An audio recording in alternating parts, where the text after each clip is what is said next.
gândesc, Doamne, nu știu cum să-i mulțumesc. Cum să-i mulțumesc pentru tot ce a făcut, că a dat curaj să devin cine acum sunt. Că m-a întărit, fată, mergi înainte.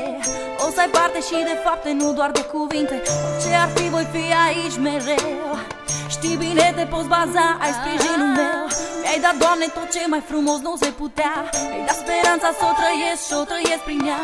Mi-a fost alături zile bune și nopți grele, când plângeam din despărțiri sau bârfelele. De mici copii a mereu mă apăra. Acum că-i mare e ca și mama mea. Mă alintă, mă răsfață cât se poate și dă și până să mă trezesc la realitate. Ca să te ridici, tot ce zici e răbdare.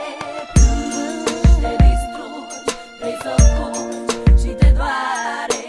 Dai tot ce ai și ce n-ai, totuși pare că nu te descurci să le pui lumea la picioare.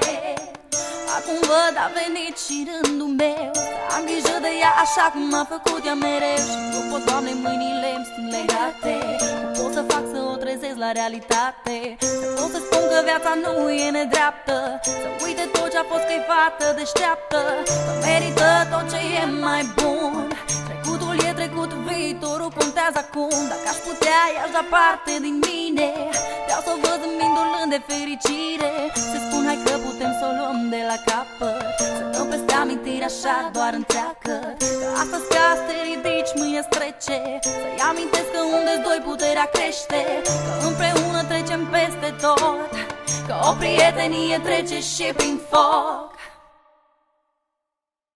Ca să te ridici, tot ce zici e răbdare.